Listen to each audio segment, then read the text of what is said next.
ہم اللہ تعالیٰ کی عبادت اور بندگی کیسے کریں؟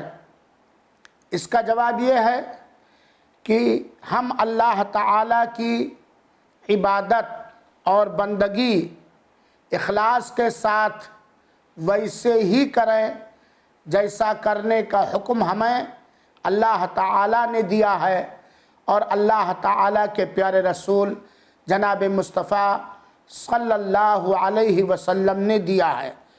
قرآن کریم سے اس کی دلیل سورہ بینہ کی آیت نمبر 5 وما امروا الا لیعبدوا اللہ مخلصین لہ الدین، سارے لوگوں کو اسی بات کا حکم دیا گیا ہے کہ وہ اللہ تعالیٰ کے لیے دین کو خالص کر کے صرف اسی کی عبادت کریں۔